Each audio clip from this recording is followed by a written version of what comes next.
ಎಲ್ರಿಗೂ ನಮಸ್ಕಾರ. ನೈಸರ್ಗಿಕ ಕೃಷಿಗೆ ಸ್ವಾಗತ. ಆ, ಈಗ ನೀವು ನೋಡ್ತಾ ಇರೋದು ಸುಮಾರು 2.25 ವರ್ಷದ ತೋಟ. ಸುಮಾರು ಒಂದು 25-26 ತಿಂಗಳ ಮೇಲೆ ಆಗ್ತಾ ಬಂತು. 5 ಲೇಯರ್ ಮಾಡಲಲ್ಲಿ ಮಾಡಿದ್ದೀವಿ, ಪಂಚತರಂಗಿಣಿ ಯೋಜನೆಯಲ್ಲಿ. ಆಲ್ಮೋಸ್ಟ್ ನೀವು ನನ್ನ ಹಳೆ ವಿಡಿಯೋಗಳನ್ನ ನೋಡಿದರೆ ತೋಟನ ಯಾವ ರೀತಿ ಸಂಯೋಜನೆ ಮಾಡಿದ್ದೀನಿ, ಯಾವ ರೀತಿ ಇದೆ ಅಂತ ಹೇಳ್ಬಿಟ್ಟು ನಿಮಗೆ ಗೊತ್ತಾಗುತ್ತೆ. ಸೊ ಮತ್ತೆ ನಾನು ಅದ್ರ ಬಗ್ಗೆ ಡಿಸ್ಕಷನ್ ಮಾಡಲ್ಲ, ಯಾವ್ಯಾವ ಅಂತರದಲ್ಲಿ ತೋಟದಲ್ಲಿ ಗಿಡಗಳು ಹಾಕಿದ್ದೀವಿ ಅಂತ ಹೇಳ್ಬಿಟ್ಟು. ಬಟ್ ಒಂದಿಷ್ಟು ನಾನು ವಿಚಾರನ ಹಂಚ್ಕೊಳ್ಳೋಕ್ಕೆ ಇಷ್ಟಪಡ್ತೀನಿ. ಈಗ ನೋಡ್ತಾ ಇದ್ದೀರಲ್ಲ ನೀವು ಅಡಿಕೆ, ಇದು ಸುಮಾರು ಈಗ 2.5 ವರ್ಷ ಇನ್ನೂ ಆಗಿಲ್ಲ. ತುಂಬ ಅದ್ಭುತವಾಗಿ ಬರ್ತಾಯಿದೆ. ಅಂದರೆ ಸುಮಾರು ಜನಕ್ಕೆ ಹೊಂದಿರುತ್ತೆ, ನೈಸರ್ಗಿಕ ಕೃಷಿಯಲ್ಲಿ ತೋಟಗಾರಿಕೆ ಬೆಳೆಗಳನ್ನ ಬರಲಿಕ್ಕೆ ಸಮಯ ತೊಗೊಳುತ್ತೆ. ಯಾಕಂದರೆ ಅದಕ್ಕೆ ಆಗ್ತಕ್ಕಂಥ ಪೋಷಕಾಂಶಗಳನ್ನ ನ್ಯಾಚುರಲಾಗಿ ಕೊಟ್ಟಾಗ ಸ್ವಲ್ಪ ಸಮಯ ತೊಗೊಂಬಿಟ್ಟು ಕಾಲಾವಕಾಶ ತೊಗೊಳುತ್ತೆ ಅನ್ನೋ ಒಂದು ತಪ್ಪು ಕಲ್ಪನೆ ಇದೆ.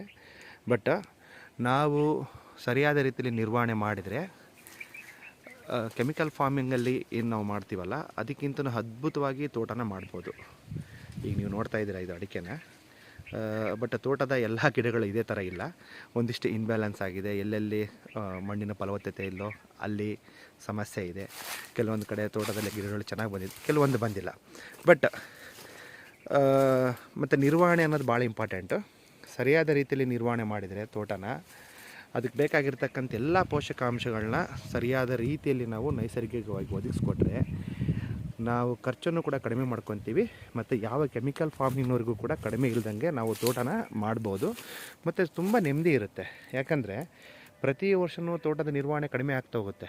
ನ್ಯಾಚುರಲ್ ಫಾರ್ಮಿಂಗಲ್ಲಿ 1-2 ವರ್ಷ ನಾವು ತೋಟನ ಸರಿಯಾದ ರೀತಿಯಲ್ಲಿ ನಿರ್ವಹಣೆ ಮಾಡಿದರೆ, ಅದಾದ ನಂತರ ನಾವು ಏನು ಕೊಡ್ತಕ್ಕಂಥ ಪೋಷಕಾಂಶಗಳ ಕಡಿಮೆ ಕೊಡ್ತಾ ಹೋಗ್ತೀವಿ. ಮತ್ತು ಅದಕ್ಕೆ ಅಂತ ನಾವೇನು ಲೇಬರ್ನ ಇಟ್ಟಿರ್ತೀವಲ್ಲ, ಅದು ಕೂಡ ಲೇಬರ್ ಕಾಸ್ಟ್ ಕೂಡ ಕಡಿಮೆ ಆಗುತ್ತೆ. ಮತ್ತು ಇದಕ್ಕೆ ಅಂತ ಸ್ಪೆಷಲ್ಲಾಗಿ ಏನು ನಾವು ಜೀವಾಣುಗಳನ್ನ ರೆಡಿ ಮಾಡ್ಕೊಂಡು ಕೊಡ್ತಿದ್ದೀವಲ್ಲ, ಅದು ಕೂಡ ಕಡಿಮೆ ಆಗುತ್ತೆ. ಬಟ್ ಪ್ರಾರಂಭಿಕ ಹಂತದಲ್ಲಿ ಎಷ್ಟು ಜಾಸ್ತಿ ಕೊಡ್ತಾ ಹೋಗ್ತೀವೋ ಅಷ್ಟು ಚೆನ್ನಾಗಿ ನಮಗೆ ತೋಟ ಬರುತ್ತೆ. ನೀವು ನೋಡ್ತಾ ಇರ್ಬೋದು, ಇದು ಪಪ್ಪಾಯ ಸುಮಾರು 2.25 2.5 ವರ್ಷ ಆಗ್ತಾ ಬಂತು ತೋಟ. ಇನ್ನೂ ಪಪ್ಪಾಯ ಬರ್ತಾ ಇದೆ. ಆ್ಯಕ್ಚುಲಿ ಸುಮಾರು ಪಪ್ಪಾಯ ಗಿಡಗಳು ಬಿದ್ದಿದೆ, ಯಾಕಂದರೆ ಅದು ದಾರಡೆ ಆಯ್ಸ್ ಮುಗಿತಾ ಬರ್ತಾ ಇದೆ. ನಾನು ಇನ್ನೂ ಇರೋದ್ರಿಂದ ಇದನ್ನ ಕಟ್ ಮಾಡಿ ಹಾಕಿಲ್ಲ. ಮತ್ತು ಇನ್ನೊಂದು, ಈಗ ಬೇಸಿಗೆ ಸ್ಟಾರ್ಟ್ ಆಗುತ್ತೆ.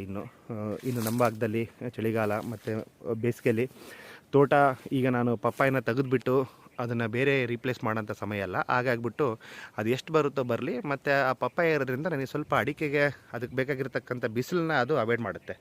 ಹಾಗಾಗಿಬಿಟ್ಟು ನಾನು ಪಪ್ಪಾಯನ ಇನ್ನೂ ಸುಮಾರು ಒಂದು 6 to 7 months ಟಚ್ ಮಾಡಲ್ಲ, ಹಾಗೇ ಬಿಟ್ಟಿರ್ತೀನಿ. ಬಟ್ ಕೆಲವೊಂದು ತುಂಬ ಹೈಟ್ ಹೋಗ್ಬಿಟ್ಟು ಅದಕ್ಕೆ ಗಾಳಿಗೆ ಬ್ಯಾಲೆನ್ಸ್ ಸಿಗ್ದೂ ಒಂದೊಂದು ಬೀಳ್ತಾ ಇದೆ. ಬಟ್ ನನಗೆ ಪಪ್ಪಾಯಿಯಿಂದ ಒಂದಿಷ್ಟು ಆರ್ಥಿಕವಾಗಿ ಕೂಡ ನನಗೊಂದಿಷ್ಟು ದುಡ್ಡು ಕೂಡ ಬಂತು. ಅದು ನನಗೆ ಪಪ್ಪಾಯಿ ಒಳ್ಳೆ ಬೆಳೆಯಾಗಿ ನನಗೆ ಬಂತು. ನೀವೀಗ ನೋಡ್ತಾ ಇದ್ದೀರಲ್ಲ, ಇನ್ನೂ ಬರ್ತಾ ಇದೆ. ಬಟ್ ಈಗ ರೇಟ್ ಇಲ್ಲದೆ ಇರೋ ಕಾರಣ ಪಪ್ಪಾಯಿನ ಕಟಿಂಗ್ ಮಾಡೋರು ಕೂಡ ಸ್ವಲ್ಪ ಕಡಿಮೆ ಆಗಿದ್ದಾರೆ. ಮತ್ತು ನಮ್ಮಲ್ಲಿ ಇಳುವರಿನೂ ಕೂಡ ಕಡಿಮೆ ಇರೋದ್ರಿಂದ ಸ್ವಲ್ಪ ನಾವು ತಗೊಂಡೋಗೋದು ಸಮಸ್ಯೆ ಆಗುತ್ತೆ. ಇಷ್ಟು ಬಿಟ್ಟರೆ ತೋಟದಲ್ಲಿ ಅಫ್ಕೋರ್ಸ್ 108 ಸಮಸ್ಯೆಗಳಿದೆ. ಎಲ್ಲದನ್ನು ಕೂಡ ಬ್ಯಾಲೆನ್ಸ್ ಮಾಡಿಕೊಂಡು ಎಲ್ಲದೂ ಪರ್ಫೆಕ್ಟಾಗಿದೆ ಅಂತ ಹೇಳ್ತಾ ಇಲ್ಲ. ಬಟ್ ನಾವು ಅದನ್ನು ಯಾವ ರೀತಿ ಮ್ಯಾನೇಜ್ ಮಾಡ್ಕೊತೀವಿ, ಯಾವ ರೀತಿ ಮ್ಯಾನೇಜ್ ಮಾಡ್ಬೋದು ಅಂತ ಸ್ವಲ್ಪ ತಿಳ್ಕೊಂಡ್ರೆ ಭಾಳ ಅತ್ಯುತ್ತಮ. ಯಾಕಂದರೆ ನಾವು ತೋಟನ ಪ್ಲಾಂಟೇಶನ್ ಮಾಡೋದು ದೊಡ್ಡ ವಿಚಾರ ಅಲ್ಲೇ ಅಲ್ಲ. ಸಸಿಗಳನ್ನ ನಾವು ಯಾವ ಅಂತರದಲ್ಲಿ ಹೇಳ್ತೀವೋ ಅದನ್ನು ಯಾರು ಬೇಕಾದ್ರೆ ಬಂದ್ಬಿಟ್ಟು ಮಾಡೋಗ್ತಾರೆ. ಆದರೆ ಸಸಿಗಳನ್ನ ಹಾಕಿದ ನಂತರ ಅದಕ್ಕೆ ಬೇಕಾಗಿರ್ತಕ್ಕಂಥ ಎಲ್ಲ ರೀತಿಯ ಪೋಷಕಾಂಶಗಳನ್ನ ಒದಗಿಸ್ಕೊಟ್ರೆ ತೋಟ ತುಂಬ ಚೆನ್ನಾಗಿ ಬರುತ್ತೆ. ಇಲ್ಲ ಅಂತಂದರೆ ನಾವು ಕೆಮಿಕಲ್ ಫಾರ್ಮರ್ ಏನು ತೊಗೊತಾರಲ್ಲ, ಅದಕ್ಕಿಂತಲೂ ತುಂಬ ಕೆಳಮಟ್ಟಕ್ಕೆ ಹೋಗ್ಬಿಡ್ತೀವಿ. ಮತ್ತು ತೋಟ ಮಾಡೋ ಆಸಕ್ತಿನ ಕೂಡ ಕಳ್ಕೊಂಬಿಡ್ತೀವಿ. ಇದೊಂದು ದೊಡ್ಡ ಸಮಸ್ಯೆ ನ್ಯಾಚುರಲ್ ಫಾರ್ಮಿಂಗಲ್ಲಿ. ಎಷ್ಟೋ ಜನ ಫಾರ್ಮಿಂಗ್ ಮಾಡಬೇಕು ಅಂತ ಇಂಟ್ರೆಸ್ಟ್ ಇರುತ್ತೆ. ಬಟ್ ಸ್ಟಾರ್ಟಿಂಗಲ್ಲಿ ಅವರು ಹುಮ್ಮಸ್ಸಲ್ಲಿ ಹೋಗ್ಬಿಟ್ಟು ತೋಟ ಸ್ಟಾರ್ಟ್ ಮಾಡಿಬಿಡ್ತಾರೆ. ಒಂದು 6 months 1 year ಆದಮೇಲೆ ಏನಾಗುತ್ತೆ ಅಂದರೆ ಸರಿಯಾದ ರೀತಿಯಲ್ಲಿ ಮೇಂಟೈನ್ ಮಾಡೋಕ್ಕಾಗದೇ ಇರೋದ್ರಿಂದ ಅದು ಡ್ರಾಪ್ಔಟ್ ಆಗಿಬಿಡ್ತಾರೆ. ಮತ್ತು ಅದರಿಂದ ದುಡ್ಡೂ ವೇಸ್ಟು ಮತ್ತು ಸಮಯನೂ ವೇಸ್ಟ್ ಆಗುತ್ತೆ. ಸೊ ಯಾರೇ ತೋಟ ಮಾಡಬೇಕಾದ್ರೆ ಅಟ್ಲೀಸ್ಟ್ ಒಂದಿಷ್ಟು ಬೇಸಿಕ್ ನಾಲೆಡ್ಜ್ ತಿಳ್ಕೊಳ್ಳಿ. ಏನು ಬೇಸಿಕ್ಕದಲ್ಲೇ ತೋಟ ಮಾಡೋಕ್ಕೆ ಹೋಗಬೇಡಿ, ಇಲ್ಲ ಯಾರಿಂದನಾದರೂ ಗೈಡ್ಲೈನ್ಸ್ ತೊಗೊಳ್ಳಿ. ಆಗ ತೋಟನ ಅಟ್ಲೀಸ್ಟ್ ಒಂದು ರೇಂಜಿಗೆ ನೀವು ಸದೃಢವಾಗಿ ತೊಗೊಂಡು ಹೋಗ್ಬೋದು. ಯಾಕಂದರೆ ಎಲ್ಲದನ್ನು ಕೊಟ್ಟಾದಮೇಲೂ ಕೂಡ ಸರಿಯಾದ ರೀತಿಯಲ್ಲಿ ತೋಟ ಬರೋದು ಇವತ್ತು ಕಷ್ಟ ಇದೆ. ಹಾಗಾಗ್ಬಿಟ್ಟು ನಾವೇನು ಕೊಡೋದಲ್ಲೇ ನ್ಯಾಚುರಲಾಗಿ ನಾವೇ ಎಲ್ಲದನ್ನೂ ಮಾಡಿಕೊಂಡು ತೋಟನ ನಿರ್ವಹಣೆ ಮಾಡ್ತೀವಿ ಅಂದಾಗ ಅದು ಅಷ್ಟೊಂದು ಈಸಿಯಾಗಿರ್ತಕ್ಕಂಥ ವಿಚಾರ ಅಲ್ಲ. ಹಾಗಾಗ್ಬಿಟ್ಟು ಒಂದಿಷ್ಟು ಮಾಹಿತಿಗೆ ಸರಿಯಾದ ರೀತಿಯಲ್ಲಿ ತಿಳ್ಕೊಳ್ಳಿ, ಸಾಧ್ಯವಾದರೆ ಯಾರಿಂದನಾದರೂ ತೊಗೊಳ್ಳಿ ಗೈಡ್ಲೈನ್ಸ್ನ. ಅದಾದಮೇಲೆ ನೀವು ತೋಟ ಮಾಡೋದು ಸೂಕ್ತ. ಮತ್ತು ನಾವು ಲಾಸ್ಟ್ ಟೈಮು ಒಂದಿಷ್ಟು ಏನು ನುಗ್ಗೆ ಬರುತ್ತಲ್ಲ ಅದನ್ನ ಕಟ್ ಮಾಡ್ಕೊಂಡಿದ್ವಿ. ಒಂದಿಷ್ಟು ನುಗ್ಗೆಗಳು ಈ ಥರ ಒಣಗ್ತಾ ಇದೆ, ಬಟ್ ಬಂದಿದೆ, ಇನ್ನೂ ಅದರಲ್ಲಿ ಜೀವಂತ ಇದೆ. ಅದು ಅಂದರೆ ಒಳಗಡೆ ಅದು ಹಸಿರಾಗಿದೆ, ಆದರೆ ಒಂದಿಷ್ಟು ನುಗ್ಗೆ ಈ ಥರ ಒಣಗ್ತಾ ಇದೆ. ಇದಕ್ಕೆ ಒಂದು ಕಾರಣ ಏನಂತಂದರೆ ನಾವು ನುಗ್ಗೆನ ಕಟ್ ಮಾಡಿದ್ದ ಸಮಯ ಅದು ಸೂಕ್ತವಾದ ಸಮಯ ಅಲ್ಲ.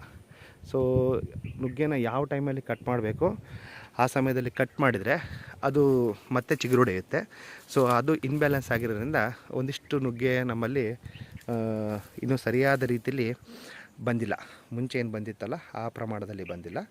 ಬಟ್ ಚಿಗುರುತ್ತೆ, ಇದೆಲ್ಲ ಚಿಗುರುತ್ತೆ, ಯಾವುದೂ ಹೋಗಲ್ಲ. ಹೋದರೂ ಏನೊಂದು 5-10% ನುಗ್ಗೆ ಹೋಗ್ಬೋದು. ಮತ್ತು ಅದನ್ನ ರೀಪ್ಲೇಸ್ ಮಾಡ್ಕೊತಾ ಇರಬೇಕು.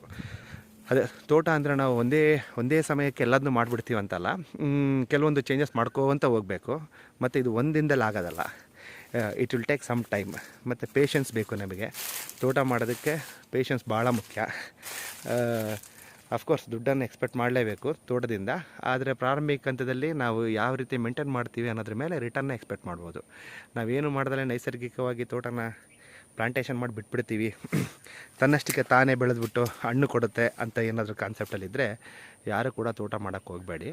ಯಾಕಂದರೆ ಆ ಥರ ಮಾಡಲಿಕ್ಕೆ, ಆ ಥರ ಭೂಮಿ ಫಲವತ್ತತೆ ಆಗಲಿಕ್ಕೆ 3-4 ವರ್ಷ ಟೈಮ್ ತಗೊಳುತ್ತೆ.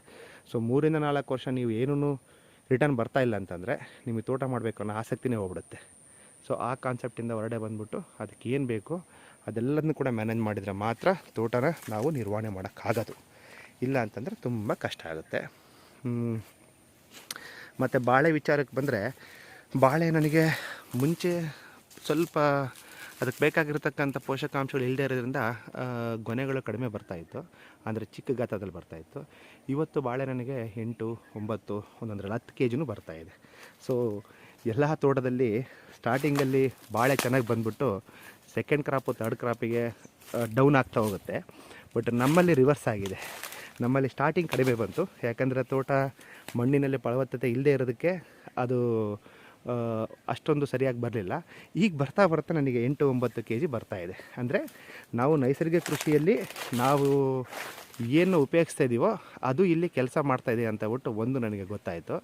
ಎರಡನೇದು, ಭೂಮಿ ತನ್ನಷ್ಟಕ್ಕೆ ತಾನು ಫಲವತ್ತತೆ ಆಗ್ತಾಯಿದೆ.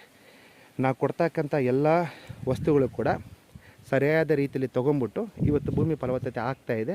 ಅದಕ್ಕೆ ನಮಗೆ ರಿಸಲ್ಟ್ ಏನಂದರೆ ಬಾಳೆನೇ. ಇವತ್ತು ಬಾಳೆ ತುಂಬ ಚೆನ್ನಾಗಿ ಬರ್ತಾಯಿದೆ.